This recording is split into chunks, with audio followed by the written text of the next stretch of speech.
Thursday, June 6th, Victoria Small's birthday. Happy birthday!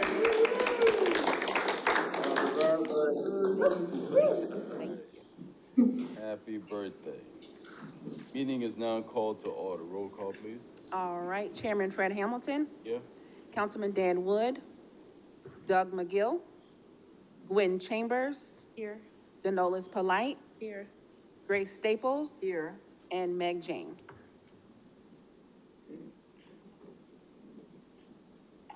The the minutes that were sent out for May 2nd, can I get an approval for those minutes, please? I move that we accept and approve. Second. All in favor? Aye. Aye. Ayes have it. We also, it's not on here, but we also don't want to adopt the agenda for today. So just let me interject right quick. Municipal Association of South Carolina has changed the rules, so we no longer have to adopt the agenda. We are clear on that one. All right, old and new business, Ms. Smalls, please. All righty, good morning, committee, and welcome to the month of June. The budget for fiscal year 2024 Neighborhood Assistance Program was adopted at $290,000. As of February 14th, the adopted budget was $304,000. To date, 17 homes have been serviced for home repair, such as roofing and interior repairs, totaling $259,402. 22 homes have been serviced for septic pump outs, totaling $8,757, and 4 homes for tree service, totaling $7,780. As of May 30th, when this report was submitted, 43 homes have been serviced through the Neighborhood Assistance Program for the fiscal year 2024. Collectively, the program has a current balance of $14,061. And again, as always stated, this is our memo. I'll scroll down to our Excel sheet so you can see exactly where things have been earmarked and where we are with current funds. As you all may or may not know, my fiscal year ends June 30th, and we will pick up again in July. So we have applications. I have about 7 or 8 applications sitting on my desk and calls every day for more home repairs that need to be done. I keep getting the question asked, well, you've helped everybody so far, but a lot of people still don't know about it. So we should be good to go for July, once July fiscal year starts, 2025. So we are holding 14,061. And again, that's for any emergency that might come up. We did have an application that I showed Kevin last week, and it wasn't really an emergency. We didn't want to jump on that one just because something pertinent might come up and that family didn't need these funds that are holding on. We are still doing septic pump out because that is something that, as you all know, is an environmental sanitation issue. So we are doing septic pump outs. That's something that we will continue to do year round. Don't want to say to take us in the red, but we will move funds within our budget to get things done there. Any questions?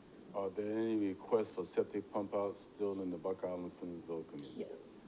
That's mostly where they're coming from. So they're not finished with the sewer there yet? No, sir. Any idea when that's going to be completed? I do not. I can ask engineering, but I am not sure. I haven't heard anything there. No. So I can ask engineering and send an email out. Let's see. But that is it for our Excel worksheet and our neighborhood assistance budget update. I do want to say kudos to the team and staff. We were approved for the Beaufort Jasper Housing Trust Fund grant, where we'll be awarded $144,000 to go towards our 2025 budget. So that's a big jump. That's a big help. We look to do about 10 homes with that $144,000 that will be added to next year's budget. So pat on the back. You know, my phrase is teamwork. It's never an I in anything. So it's teamwork all around the board. So we will get that packet out today. And then, like I said, they will pass it out to do for the 2025 fiscal year. So press release and everything has been done with that. So with that being said, any questions? I do. Mm-hmm. The 144,000, is that going to be in addition to our, let's say our budget is 3, 4? Yes. Okay. That's going to sit in the pot. It's going to go into what's here for 2025. When we meet again in July, we'll add it to our July line items. Yeah. So more money for next year. More money, that's great. You know, I like more money. So that's, But you already have like 10 homes earmarked for those funds. Yes, ma'am. That won't have to come out of our current budget. nope, additional funds. I'm not sure I understood her question or your answer. She said you have 10 homes earmarked. That's not earmarked. Well, not earmarked, but the 8 applications that I have, that 144 can go towards those 8 applications. Yeah, yeah, we don't have anything like a special address to go to the 144, no. Yeah, just the 8 applications. That's what we can cover Right. based on your, Yes. And I do have, I reached out to, well, they reached out to us. Golden Line Remodeling and Design is a new contractor that we've got a vendor number and have them all set up so we can start working with them in July. They are based out of Hilton Head, and their name is Golden Line Remodeling and Design. So they'll jump on board with our home repair programs. All right. Golden Line remodel. Golden Line Remodeling and Design out of Hilton Head. And they know the kind of homes that. Yes, she came in and sat and talked, and I told her, these are not, we're not in Belfair, we're not, you know, doing $1 million homes, but her team is willing to give back, so she's ready to see what's going on. So I've given her addresses of the 8, and she's already gone out and sent estimates. Oh, great. So we are rolling. I'm just waiting for July to get going. Right? I know you said that, I'm sorry, you were saying that it's teamwork and it is, but we just really appreciate the effort and all the hard work that you put into it, Victoria, so kudos to you and happy birthday. Thank you. I just reached out to Kim Jones to ask her about that update. So, phase 5 it's in the closeout process right now. Hookups, hopefully will be completed by July, August. Thank you, Kevin. Yes, sir. All right, so Chairman, I'll pass it back over to you. Go back down our agenda. Okay, is there any other questions from any committee?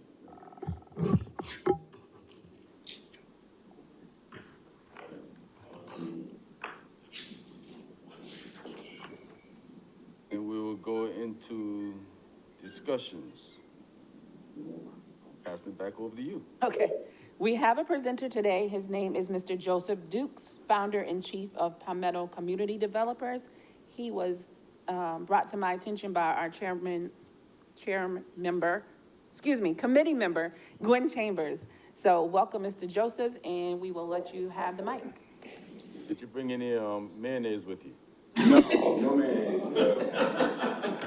Like the supply chain is all messed up right now. I can't do anything. But it's coming, I promise. When they recognize who I am, I'll get you some mayonnaise. Thank you all for the opportunity to speak to you this morning. Gwen, thank you for making the referral for me. I'm going to start by just giving you a little bit of my background. First, just to kind of help you understand how I ended up on this weird journey. Has anyone ever heard of Lane, South Carolina? Don't you all raise your hand at once? All right, figured. Okay, so I'm a son. My mom inherited land from her granddad. It's about 12 acres. My mom still lives there. I grew up on the same land she grew up on. And over time, as you know, people got older, you know, and people passed on, I realized that families oftentimes don't have like a plan for what's going to happen to their land. And it ends up being kind of bitter and angry. And what inevitably happens is the burden falls on one person. That one person ended up being my mom. In dealing with these interactions with my family, it sparked the idea for me. Like, the families I grew up around, the area I grew up in is a farming community. All the families owned significant chunks of land, but none of them had a plan. It was just sitting there. Like, we go hunt on it, maybe go fish on it, maybe go ride four-wheelers to it, but there was no real plan for what's going to happen when like my generation is coming up. And it made me fearful because water and sewer just being brought out there. I heard you all talk about septic pumps and stuff like that. It's like when you bring water and sewer out of rural places, growth is coming. And then if you don't have a plan for growth, then the growth kind of drives you more than you driving the growth. That's a long way of saying that while I was on this journey, it sparked the idea. My previous job, I was a senior lender for CDFI, statewide CDFI, and I would meet families, municipalities who all had a recurring problem. How do we address housing? I live in Charleston. The cost of land there is absurd. So for you to be able to do affordable housing and make it pencil typically doesn't work. So I'm a proud bulldog, so my bulldog tenacity, I was like, well, I think there's a business idea here. So I formed a business thinking I could help families, municipalities, nonprofits develop affordable housing. So this is an overview of the services we offer. Kind of just, it matches up with my background as a lender. The type of lending I did required a lot of technical assistance. So like if Gwen referred somebody to me, oftentimes they didn't have like a business plan or they might have had a kernel idea. And my job is to kind of guide them through the process and have them figure it out more or less. During that time, I was able to build a network and really learned a lot. Before I started the business and before I became a lender, I worked for the city of Columbia, where I learned a ton about like developing affordable housing. Like Columbia was in a growth period. They were trying to get their arms around the housing before the housing became in crisis mode. And we did several creative programs to really give people a chance to live where they work. The most common complaint I've heard in my time in Charleston is that when people don't live where they work. There was a police officer I met when maybe about a year and a half ago, and he was driving from Moncks Corner to North Charleston every day. And with no traffic, it's about a 35, 45-minute drive. As you all know, there's no such thing as no traffic. So he's driving over an hour every day. And the main reason is because the average home cost went from, when I bought my home, I was telling Mr. Hamilton, I bought my home, it's about $300,000. The average home cost in Charleston County right now is $675,000. The area median income for someone at 80% is $84,000. Now, those numbers are skewed because, as you all probably can guess, most people aren't making anywhere close to $84,000. So you have these issues that are really systemic, and the only way you really can address them is via like some form of private-public partnership, which dovetails in my next slide. You see what I did right there? So I'm currently working on a project in Florence where the city of Florence is working with a developer, and the city of Florence is very creative and open to ideas. So what they were willing to do was that they had land bank some land. They brought in a developer to develop the land. The developer inherently takes the risk. So he has to go get financing to develop the land. But the city essentially conveys the land to help him secure financing. In addition to that, they also offered him what they call a developer subsidy, or developer subsidy, which was like, you can walk in the bank and say, I got some equity, because the numbers really don't work for affordable housing. It's very hard to make the numbers work, and that's what it all depends. They want to see what your debt coverage ratio is on all these deals. And with that ratio being healthy, it allowed them to develop more affordable housing, kind of really scale the affordable housing program where they can do units. So like now they're like entering phase 2. The first phase was like 12 homes. This phase will be another 10 townhomes with the idea that they bank so much land that the program's gonna keep going, because they've been really experiencing a ton of growth. And what it has helped them is it helped them really control the housing costs, having people be able to live where they work, increase your tax base. It helps, it forms a thriving community. But in addition to that, we've talked about some of the older homes that are just sitting there. Like, yeah, people pass on, move away, the homes just sitting there. And families don't really know what to do with the house. It's, again, sometimes it becomes a burden to the families. And we're discussing about how we can start a lending program to help them do the repairs. Kind of similar to what you're doing a repairs program here.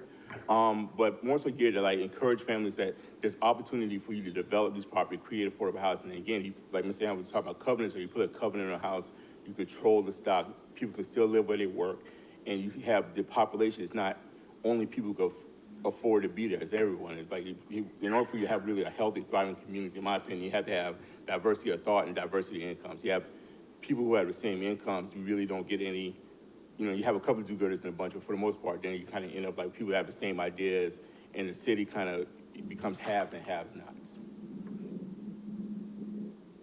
Some other strategies, I won't say I've created, so like nothing's new. But like some of I encourage is like the cities are doing like developer incentives. Another burden to any developer coming to a city is time. So when they apply for permitting, the clock starts to run on how much they can hold and wait, how many people they got paid, and so on and so on. With Charleston County, what they've done is that they bumped any person who's willing to do affordable housing, they go to like the front of the line with getting permitting, which again takes away the time argument from a developer saying, well, it's gonna take me forever to get permitting, I can't afford it, I can't make the numbers work. But if you give the developers priority, it's an incentive for them to actually come in and consider doing affordable housing and making a concerted effort to keeping not only doing market-based houses, because like what Charleston has experienced that the housing stock, some of the homes are very small, but you have wealthy people who move or come into the city and they're paying money for homes that aren't necessarily worth what they're paying for, and it drives up the cost of all homes, and it just prices everyone's out. If you ever look at like the Tri-County area in general, everyone who's making like, I guess, incomes relative to what all of us are making in the room, they're being forced out to the northern, southern parts of the area, adding to the commute time, adding to the traffic, and just creating a crisis point because like a lot of the infrastructure has not kept up with the growth. So when people talk traffic, typically it's related to a housing problem. If they don't have anywhere to live, so they drive further out, they drive into the city, it causes the congestion. But when cities are proactive about addressing housing, it gives the developers, it takes the excuses off the table. Most developers say, well, the numbers don't work, it's gonna take me too long, it's gonna take me the same time to do an affordable housing versus market housing. Why would I not try to maximize my profits for doing this? I'm sorry.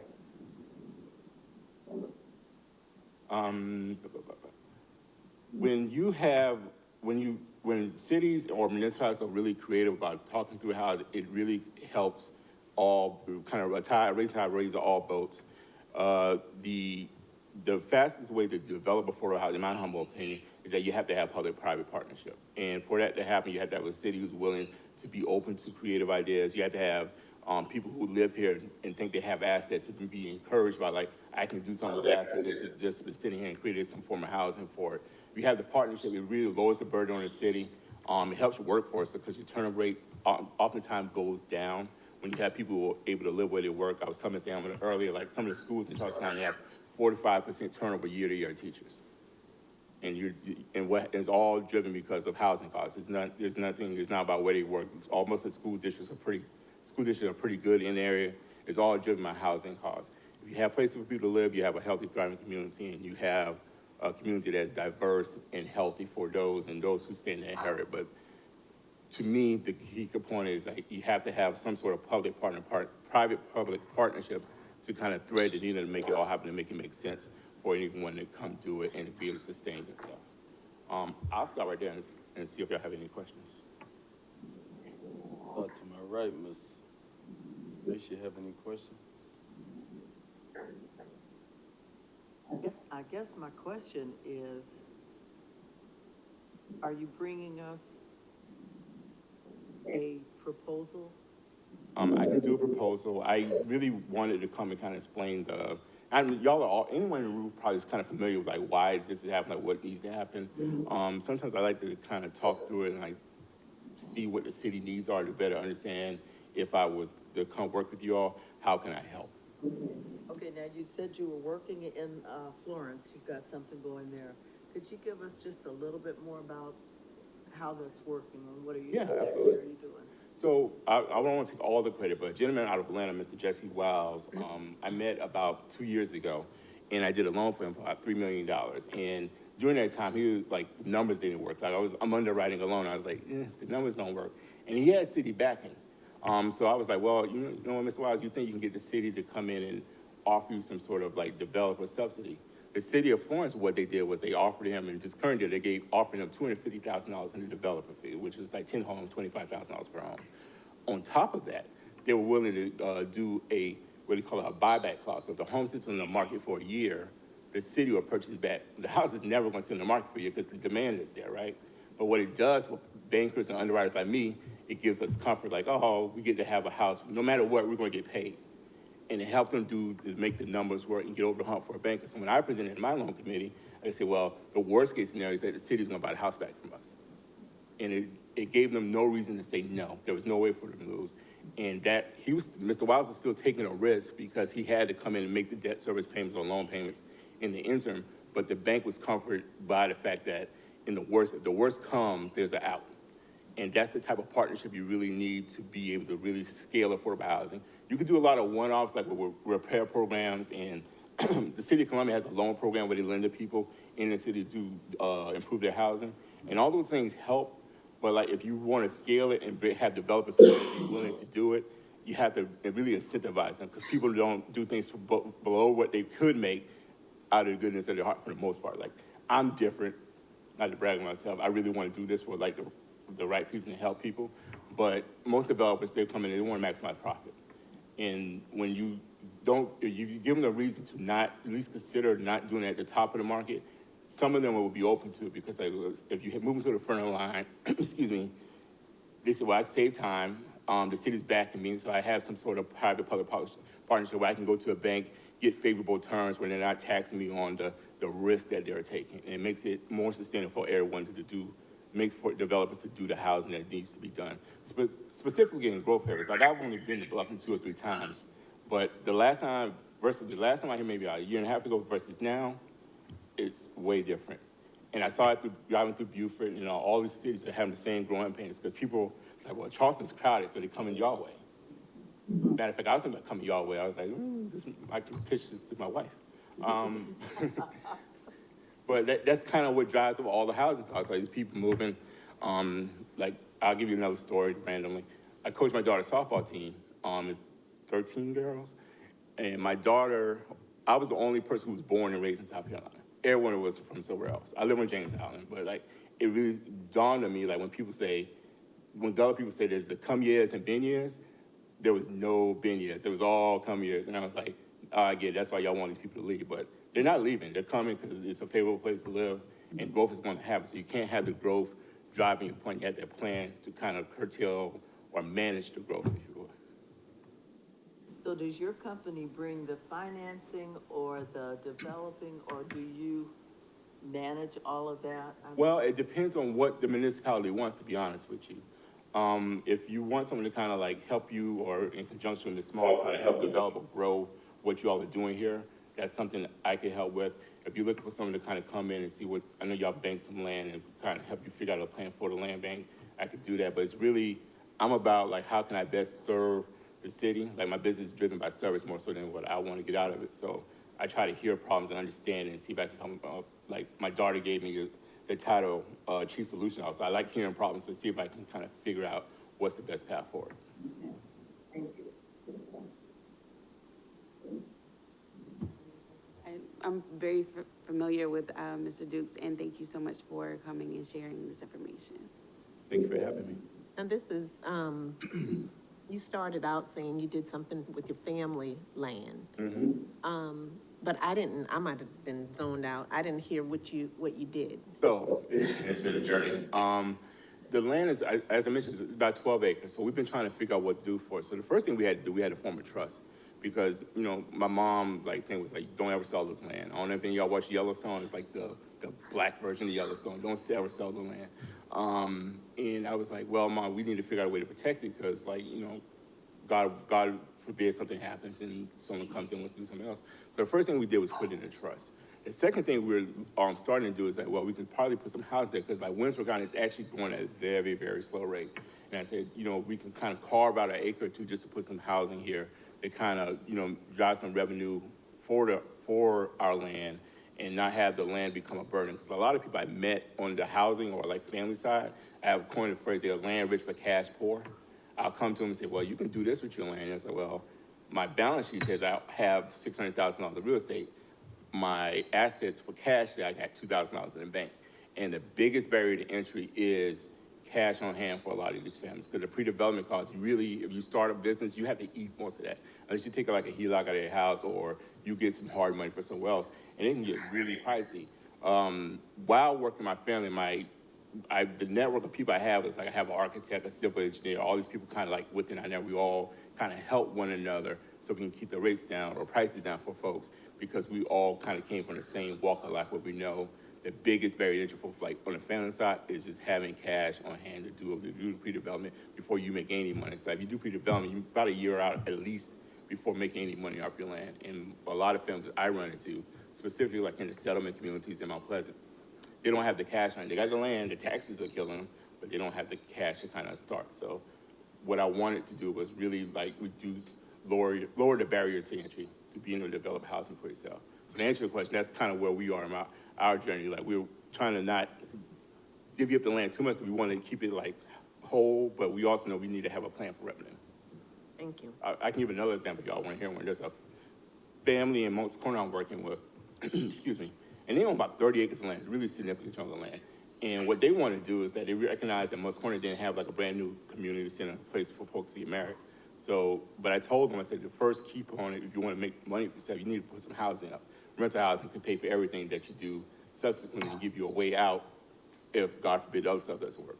So what they're doing is they're gonna do about 25, 30 units of rental housing in Moncks Corner. That's gonna lead to them building a community center, and which is also gonna lead for them to build like a community fresh market type thing. But they're gonna take the whole 30 acres and really make it like, try to keep it as rural and make it as inclusive as they, when they were growing up, everyone kind of depended on when it came to fresh market share produce, and that's the spirit they wanna keep it in. So I listened to the families and I figured out like, what's the best path forward for you to be able to not lose your shirt, because everything you do is a risk. Like, if you're not willing to risk something, you can't gain anything. I have to tell families that there is a risk here, but like, my job is to kind of help you mitigate the risk. You're welcome. Your loan, your finance, is that for developers or is it for individuals as well? I'm sorry. Financing, Both. So being that I did lending for almost 5 years, I have a lot of connections inside, specifically South Carolina, with different banks and CDFIs.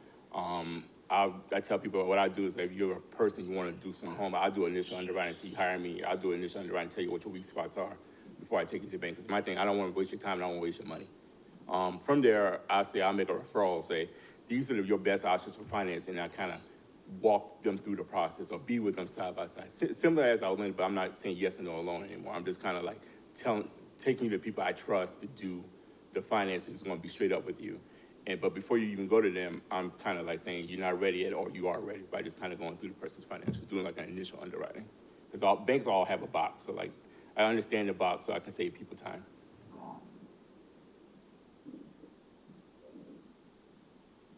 follow-up question on the same thing.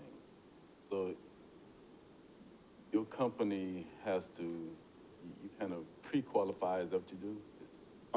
I wouldn't say pre-qualified probably is the right term, but I guess I'm gonna give them a broader term.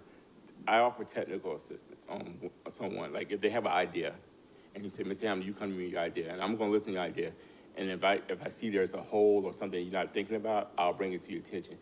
I want to help refine and make your idea the best version of what you want it to be.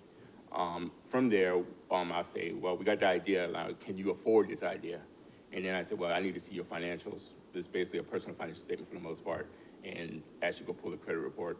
And I just kind of go through it and see what your debt and income ratio is and what the numbers look like for you, and see if you can actually go forward with the idea. If you can't, no, I say it's not yet, and I try to tell you what you need to do to kind of before I feel like you're ready. Because if you go when you're not ready, like that's when banks or it's just really can kind of take advantage of you. Again, because like you're going to be paying on this, and the interest rate, if your debt service payment on interest only payments are high, it makes a project insane. When you see houses that don't get finished, it's because they can't afford what they got into. Are we open to take any questions from the public? Absolutely. Do you have any questions? Yes. You talked about incentives, tax abatement, financial subsidies, and density bonuses. A lot of the municipalities or folks in the region have tried these, and they found that infrastructure is what's needed on top of that. Are you finding that, or are you actually being successful in just? No, I'm definitely finding infrastructure is a problem, because South Carolina as a whole has an infrastructure problem. Like I live in Charleston, like they're trying to do this 526 expansion. It's been almost 20 years in the works. I mean infrastructure for the development project itself. Yeah, like that's where the private-public partnership comes into play. Sorry, I misunderstood your question. Like if you want a septic tank or you need septic or something like that, that drives all the costs up again.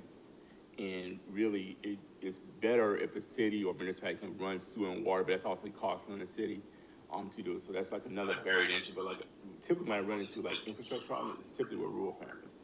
I use my family as an example. Like before we started thinking about developing my land, it wasn't doable because we didn't have we weren't sewer or septic. But when they ran water and sewer out there, it became like it removed a huge barrier to entry for us to be able to do it. And to kind of reduce the barrier to entry, if you got to put septic down or water and sewer, it becomes, for most people, it's not tenable for them to be able to do a project, to be perfectly framed for you. And that's like another barrier. So that's why you really need the public half to kind of, to make the private side work. You have to reduce the barriers to entry for folks. Did I answer your question? So I do have a question. You have a affordable housing project in Florence. Can you give us some numbers for that? How many do you have? Are there apartments? Are there houses? Well, the current iteration about is gonna be townhomes, it's gonna be 10 townhomes that we're doing. The first iteration was, single family home. That's going on the market, I think, within the next month or so. This iteration will be 10 townhomes, but we understand that the city's bank other land in the same area. And it's like, we just kind of gradually building out a side of Florence near, Cloud Hospital. Is that ownership or rental? The townhomes is going to be rental, the previous iteration, the single family was ownership. Okay, that that's what the rent is on those? It's in the same area. I think it's like $985 or something like that. Which also kind of like $1,200 or $1,300 for one bedroom. Big difference. Big. Big difference on this side. Yeah, like what's our area median income here, man? For a family of four, 106. So one person's like 70. Yeah. Yeah, so that's really what you could bat it, honestly. Like, people just don't. Some people like don't make enough. Then what happens? You have wealthy people come to a place like that. They drive up the very median income, but most people aren't making anywhere near that. And then the housing market follows suit, and then everyone's moving somewhere else. I don't know where people move from Bluffton to whatever the next. Richmond. Oh, there you go. So like that's how it goes. Like Holly Hill, which is due west of Charleston, is experiencing a boom right now because no one can afford to live in Charleston. You had the Volvo plant, which is maybe 5 miles down from Holly Hill. So now even Holly Hill is getting expensive. So I was like, Orange Brook's next. Any other questions? Mr. Duke, we appreciate your time, and also we appreciate what service you're giving back and trying to find a solution to a very big problem in our state, actually in our country. So your work is something that we have to take our hats off to and appreciate. Thank you. No, thank you so much for having me. Thank you all for what you do because you don't have to do it. And, I know affordable housing is tough in most towns. It's kind of tough. I'll share one last story before I get out your way. I was in a county meeting in Mount Pleasant where they want to do affordable housing. There's been a moratorium for like almost 10 years. Moratorium is supposed to be short. And one of the council folks got up in a meeting and said that more or less, if they can't afford to be here, they shouldn't be here. And in front of people, like this was not something that was like said in the back or anything like that. And that's a lot of attitude people are combating trying to do affordable housing because they don't, one, it becomes a negative connotation, but like affordable housing is just for your police officer, your teacher, your fireman, all those folks, people work for this town or city, restaurant workers, hotels, and what happens, they try to make it more polarized than what it is, but it's just the ability for someone to be able to live where they work. And I personally think everyone should have that ability to live where they work, so they don't have to do long commute times, they can spend more time with their family and less time on our roads. So that's the end of my TED Talk. All right, thank you. Thank you. Thank you. All right, so that was a ton of information. Some of it we already knew, but piggyback, our numbers are out of the roof. It's a little scary, but we're gonna get through it. We are gonna get through it. Next on our agenda is Town of Bluffton Employee Home Buyers Assistant from our town manager, Stephen Spieth. Well, you throw your finger up. Did you need to say something before I come up? I was ahead of her, so you good. And on my way up, I'll just say, great transition, because he talked about everybody should have the ability to live where they work, and this is exactly what we're going to talk about. So one of the things, and I think you have the memo that was in your packet. I'll just kind of go through some of the details on that. So a little bit of background. One of the things that we've been talking about over the last several months internally within the town is trying to figure out, we know home prices are up. We know affordable housing is not being built as fast as it should be. We're working on that in different manners. But at the same time, we also know that we have to still find people to work here at the town. So we've been trying to figure out when we try to hire people, that's one of the biggest hurdles that has to be overcome is them trying to figure out some place to live. And again, live where they work. So we wanted to put together a program as we go into the budget for next fiscal year. We've actually have some funding in the budget for next fiscal year to implement this program. I wanted to come to the committee to get y'all's input to make sure that some of the guidelines that we put in place, I wanted to get some input from y'all before we take it to council to adopt the program in July. The one thing I do want to just kind of reiterate is again, this is a way to help our employees get home ownership. It's not necessarily 100% geared just for affordable housing. It's more just for home ownership in general and live where you work.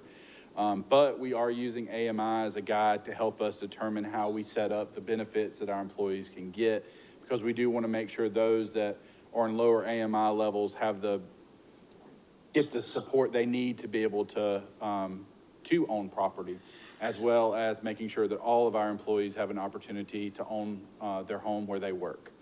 So what the goal is right now is we would look at 120% AMI or less, and just to give some guidelines, we're only looking at the individual AMI of the employee, because we don't want to, again, this is an affordable housing program, so we don't want to send them off to Beaufort Housing Authority to look at all their family income and all that kind of stuff. We really want to focus on, they're an employee of the town, here's what they're being compensated as for the town, and here's the level of support they would get based on that kind of level.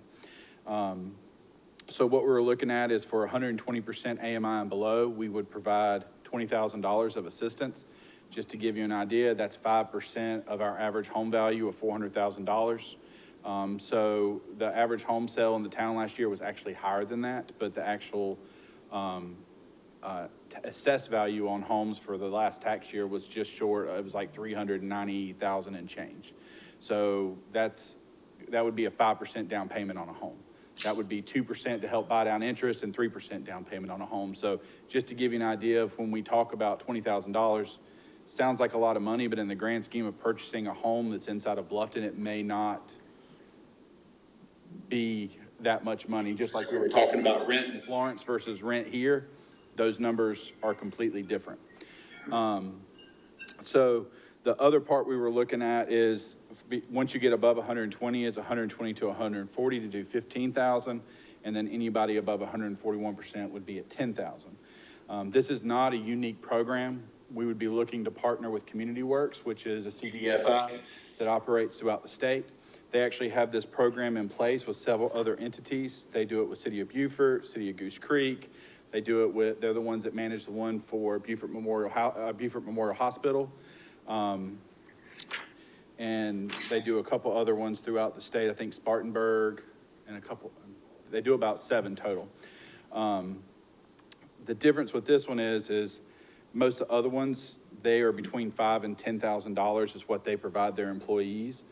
When Annie and HR went through and talked to a bunch of them, I think the most we had heard that had been used was 4 with one organization, but some have had none. Because if you're talking about getting $5,000,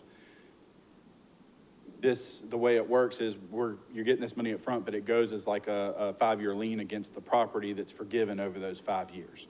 So we don't want to give somebody a $20,000 towards their house, and then all of a sudden they leave the town a month later and we have no repercussion, no way to hold that lien. Now, as long as they continue to work for the town, it's forgiven. There's no interest, but it's a 5-year lien on the property that's forgiven. So for somebody to be willing to take that on, we want to make sure that the value is enough to make it worth looking at. And that's been part of the issue, because that's the same with every other program we compare it to, is if you're getting $5,000 to help you buy a $400,000 home, is a 5-year lien worth dealing with that, or that risk that's associated with it? So we wanted to make sure that the value was enough to encourage people to use it. We talked a little bit about the AMI a minute ago. So 100% AMI right now for the town of Bluffton for 24 is $74,480 for an individual. 140% AMI would be 104 and change. If you look at our employees, if you did the 120% AMI, we have 116 of our employees, or 73% of our employees would qualify for 120% or below. Then you would have about 10%, give or take, in each of the other categories. So you would have 16 employees between 121 and 140, and 16 employees at 140 and above. So the vast majority of our employees would still fall within the highest ability, the highest amount they would qualify for the full $20,000. And again, we want them to have more because living here based on that income level is going to be tougher than it can be on those other levels.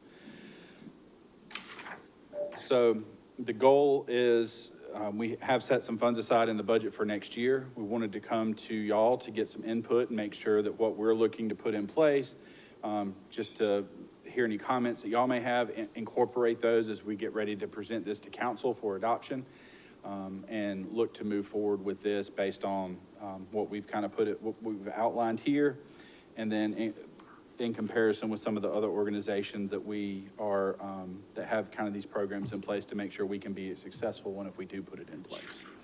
So with that, I'll be more than glad to answer any questions. If there's anything I didn't cover, I'll be more than glad to expound on that. I remember a long time ago, and I can't remember if it was Bluffton or Hilton Head, they had an employee assistance program where you took people through this educational piece to get you ready for home ownership. And it was it was a silent mortgage on your home for a particular amount of money, and it was forgiven over time. At 120% AMI, if I'm remembering that correctly, that's, for affordable housing person, that's a lot. That's not too many people that really need affordable housing. And I'm talking affordable housing, not Bluffton style, because Bluffton style affordable housing is not affordable housing.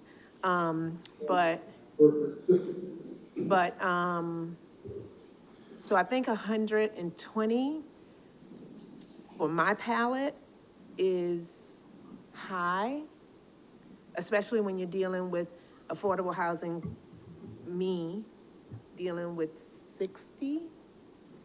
And then the next question would be, if we're doing 120, we have a lot of people that would be in another category that would not benefit from it, am I like lower? So the way it's set up is every employee in the town would have it as an option. The more income you make, the less your benefit becomes. So once you get between 120 to 140, instead of being able to get 20,000, you would get 15. And then above 140 would be 10. So it is open, again, it's a home ownership program for all town employees. So we wanted to make sure we encourage, as the gentleman said, that you can live where you work regardless of where you are. So But what we wanted the biggest happens, thing to go to lower income. what happens with the people that, just to help me understand, what happens with the people who make like 60,000, they just won't be able to really afford something in Bluffton? They would be able to afford what they can right now. What we would be doing, this is a program, is just to help them in home ownership. So just like we're building the affordable housing on 1095, there's gonna be 60, 80, and 100. If they qualify for that 60%, they can get this $20,000 to go towards purchasing that townhome. And that will help them. They can use it to buy down their interest rate. They can use it for their down payment, reduce their overall cost. But it's up to the person to find where they are gonna buy. This would just be a program to help them be able to get into the home and afford maybe the down payment and more to to reduce the payment up front. Because again, if you can buy your interest rate 2 points down, that'll reduce your monthly payment a whole lot. That may reduce, that will clear that burden of home ownership for some easier than just being able to put an extra $5,000 down payment. Okay, so then what I'm understanding is the 120 would just open the door for people that make more money to get this assistance. So it would be for all employees at 120% or below would all qualify for the same amount, for 20,000. And then as you make more money, you get less money to use towards your home ownership, towards the program. So the goal was, so just to give you an idea, and I know you work in this world, so but 30% of your AMI, 30% of your income is what you're supposed to put towards home ownership. So you're talking about if you're 120%, that's $30,000. When you break that up over 12 months, it's $2,250. Our average rent for a 2-bedroom apartment right now is higher than that. Our average, when you talk about financing a home that's worth $300,000, it's gonna be over that amount. So if you can't, our goal is to try to help them up to that level, to be able to buy interest, to put a 2-3% down to help reduce their overall cost. And because some, at that level may not have the upfront money to even put the down payment. Because depending on what loan you're getting, you may need to put a 5% down payment. Well, that would help cover that as well. So again, the goal of it is to help clear the hurdles to home ownership, and where they find the housing within the community, that would be up to them. I just thought 120 was a lot. That's all I was trying to Well, understand. and again, when we start talking about affordable housing, with what we use for affordable housing, we try to focus 100% and below. But I wanted to bring it to y'all to get the input for that reason, because I know I've heard some of those comments from council as well, is we want to make sure the program we're putting in place is helping as much for the people who need it. But at the same time, we do want all to have access to home ownership regardless, to live where they work. And that's what the goal of the program is. But I agree. When we talk about affordable housing, 120 is above what we normally, the threshold we normally go for. You know what, Stephen, I don't understand the AMI, if, Okay. or how this, or, you know, the entry. If it's 100, I think I heard you say that the average AMI is 74,480. Yes, ma'am. That's 100%. That's the, yes, ma'am. So they would have to earn $90,000, 120 times No, ma'am. 75? What we did is we set tiers within the program. So if you make 120% of AMI or below, you qualify for more money. So if you make less than $90,000? Yes, ma'am. Everybody who's 120% AMI, and again, we used AMI just because that number fluctuates and it gives us an area median income to compare ourselves again.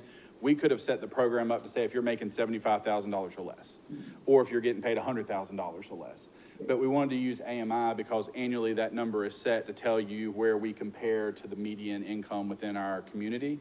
So we can adjust it annually to make sure that if that number goes down or it goes up, that we're making our program match what the area is showing. Because just from last year to this year, AMI has gone up $5,000-$6,000. So if we had to set a dollar figure based on, say, like our average pay for our employees, that may not move as fast as AMI does. What about, can they have more than one incentive? So we get the $20,000 and the bank is offering $7,000 and somebody else is, you know, there are different incentives from different banks. Are they allowed to do that, or is this? We would have no issue with that. Ours is, again, just to help clear the hurdle of home ownership. If they go through a different program and they say, hey, if you go through our program, like Danolis was saying, if you do the education, we'll contribute $5,000 towards your home purchase price. Again, our goal is to make that home as affordable as possible so they can live where they work within the community. And if they get other programs or other, home buyers assistance programs or first-time buyer programs, we want to, this is just another benefit to help get them in the home. Okay. Then one thing I noticed, eligible property must be in good condition and ready for occupancy within 90 days of closing. So if the house needs repairs, where do we get the money? They would have to have. We get the $20,000. Well, they would get it at closing, but as part, if they are getting ready to close on a property, if they have to go after a loan, that they're gonna have to qualify for that as well. We just wanna make sure that if we're putting it in, working with them on a home, that it's gonna be in good condition. And we have programs through Ms. Vicky and through y'all that can help get those repairs made if needed. I have a question. I'm sorry, I was gonna say, I'm working with USDA, with one of our employees on a USDA loan, and there seems to be more puts and takes, and you do this, and then there's another hurdle, so I I was think just we wondering, is this? had an employee who just went through that. Oh, okay. Not long ago, and I know there was some headache with it. Yeah, it's still. Yeah.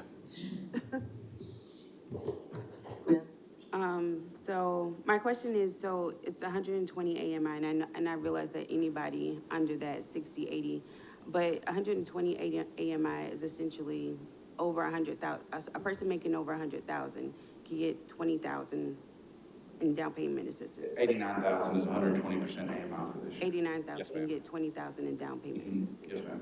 And you said 73% of the town employees make 89,000? Meet that percent, yes, Or ma'am. below? Yes, ma'am, meet 120 or below. So is there any way that you, to Ms.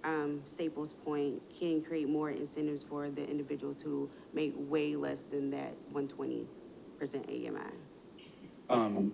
That's a suggestion we can take back and have, when council, we take it to council, we can offer some alternatives. I mean, we could always say, you know, if you're 60% and below, that you may qualify for 25,000. Or we could drop the 20,000 to 100% and then decrease it at at the levels above that. I think that would be more advantageous, especially when it relates to affordable housing, because right now the market does not have $300,000 housing. And it's very limited when it comes to 400,000. Probably the median right now is 450, 470. And I don't know about the employees for the town, but I know that it's a struggle to meet that housing price. Well, and I would say that's why we looked at getting it above the 100, because it's even a struggle with that average home value for those that are making $90,000 a year. And that's why we wanted to set it, you know, again, we wanted to set it based on our market. Because again, if they're buying a home in Ridgeland or Yemassee or something like that, then this would not qualify because the market may be cheaper there. This is so that people, again, because of the market in Bluffton, when you start talking about somebody at $90,000, which is the 120% AMI, being able to afford 30% of their pay to go towards a home that's $2,200 a month, you're not getting a $400,000 home for that. So that's why we wanted to get it a little higher, or at least the program I am presenting is a little higher, because even at $90,000, you're struggling to buy a home in Bluffton. So we wanted to, now, like I said, if we want to look and say if you're at even lower, we want to give a better incentive, I think that would be definitely, we could always look and say if you're 80% or below, then maybe you do get 25,000, and then start bringing it down from there. But with the market that we have, even at $90,000 or $100,000 a year, it's a struggle to afford. And then the investment minimum, so could it be a higher than 1,000 that the employee invests? I think with what we just talked about, if you're trying to target a better incentive for those that are in the lower AMI, I would say I wouldn't want to make it much higher, but we could always have that investment from the higher you go up in the AMI, maybe have it go from 1,000 to 2,000 to 3 or so on like that, and have it increase as we go up. But again, I hate to make that number any higher for somebody who may be in the 80% AMI range, because that may be one of their burdens to clear to even get to home ownership, is being able to have that down payment. Okay. And then who's doing the orientation and educational workshop?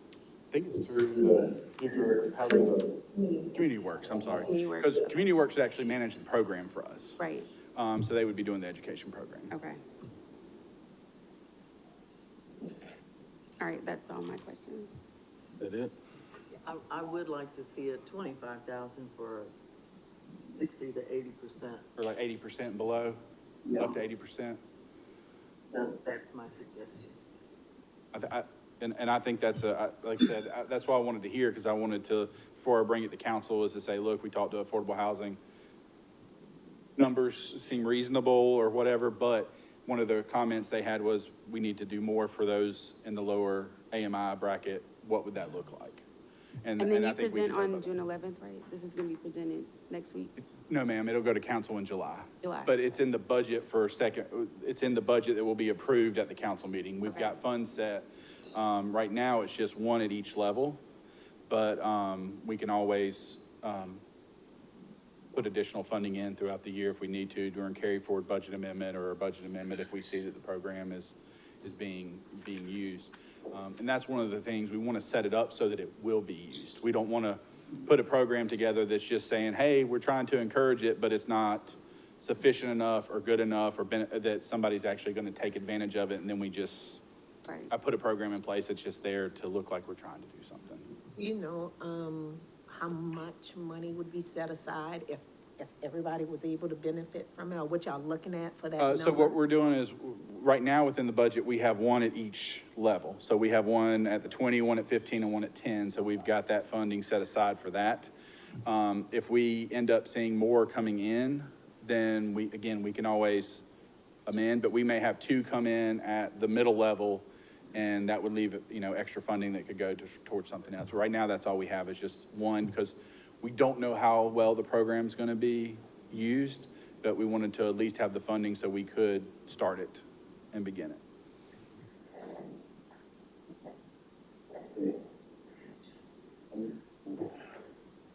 What I do like about the program, it puts us in a leadership place for our region to say maybe other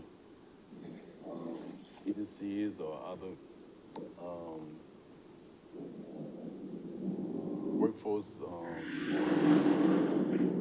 could adopt a program similar to this. So I think this is something we should probably champion and share as much as we can in the media. I'm still struggling with the 120%. I personally think people that make 120% can afford to live in Bluffton. Personally, I think you can. And I think we already building those homes. So, but if I'm struggling with that, but I'm not locked down yet. I just want to make sure those who we represent as affordable housing gets they remain our focus. But however, our employees is something that I think is also our focus. I want to make sure they also are our focus. So let's at least continue to champion the concept, because this could actually roll over into the school district, could roll over into many other employment opportunities out there for others to see that live, work, and play in a community makes a community. Those that live where they work are more invested. And I will, just to your point, the city of Beaufort, I know, has a program in place right now, but it has not been used when we reached out. But they do their income level is 200% and below AMI, and they do up to $10,000, but they have had nobody take advantage of it when we reached out. Beaufort Memorial also has a program. All of this is, again, they're working with the same people we would through Community Works. Do you know if Beaufort Memorial has had anybody? They've had 11 people. Yeah, so they do up to $10,000. So they do $10,000 for 100% AMI and below, and $5,000 between 100 and 200%. So again, our percentages are lower than some of the others. But again, I think we have, based on the comments I heard, there's the opportunity to look to be better, more beneficial to even lower AMI. But I agree 100% with what all of y'all have input, and I appreciate y'all giving input and understanding where we're trying to get to. And one of the things I can do ahead of the council meeting is I'd be more than glad to pull together, say, somebody who's at the 120% AMI and look at what some homes that are for sale in Bluffton right now, and show you what a mortgage may look like for that, and show what ours would help offset within that, to put that together as kind of a study at the different levels within the program. Because I know every time I look for what may be on the market in the town, it's always surprising to me to see what homes are selling at. So, and we can do the same thing with rent as well, but this doesn't cover rent, but I mean, the rent values have done the same. I appreciate that we're looking at this, that, it's that it's on the table for the council, because I'm out there every day. It's a jungle out there. Just if there is an affordable house, you've got to run and get it, within one day. So, or, you know, run and have an offer, and if you've got something that says you've got this money, you know, that's a way to get the money in addition to just getting the mortgage. I think that's very attractive. I know you like to keep your meetings to the point, so I won't delay anymore. Thank y'all. Thank you. We have gotten an earful in our hour. So we have heard a lot, learned a lot, talked about a lot. We do have some public in the audience. I'm going to just acknowledge if anyone wants to speak. We do have town employees because they saw the agenda and they are trying to figure out what's going on. So we need to keep our town employees in mind, like what we just said, when Stephen comes back to the table with the project. They are looking for, they want to be our 12 and in the May project. So we, soon as we get some information for the May project, we were going to push it out. I'm telling the public to just call me once a month, call me twice a month. We don't have any paperwork yet, but it is in the making. I don't want to put it out there. I heard 2025, but that's a big push. That's a big rush. So just stay on the lookout and keep your ears open for that. With that being said, we do have Madison at New Riverside, who was always with us, who was part of our rental program. As of last week, she had 4 available. We have none now. We have none available. So those are the rental units. Those are the rental units that What price are they at now? They're at $12.99. They're at $12.99. yeah, and that's, the 1 bedrooms at Madison at New Riverside. So they're flying, Crown at 170 had none available. I tried to check in to see what they're going at, and their prices is a little higher, Crown at 170. So, you know, we're doing our little bit of parts to get it done, but with that being said, it's a struggle and we're all working together for the bigger picture. Anyone want to come up and make the announcements, any comments, questions, or concerns? It's a team project, we will get it done. All 12 townhomes will be owned by town employees. So with that being said, Chairman, I will give it back to you. Well, we want to thank you all for coming. This is our biggest crowd ever. And, but it was a good meeting. We apologize that we started late. Mr. Dukes, no mayonnaise, but we thank you anyway. Next time, man. Next time, I promise you, next time, man. Maybe even barbecue sauce. All right, meeting is now adjourned. Have a great day. Thank you all.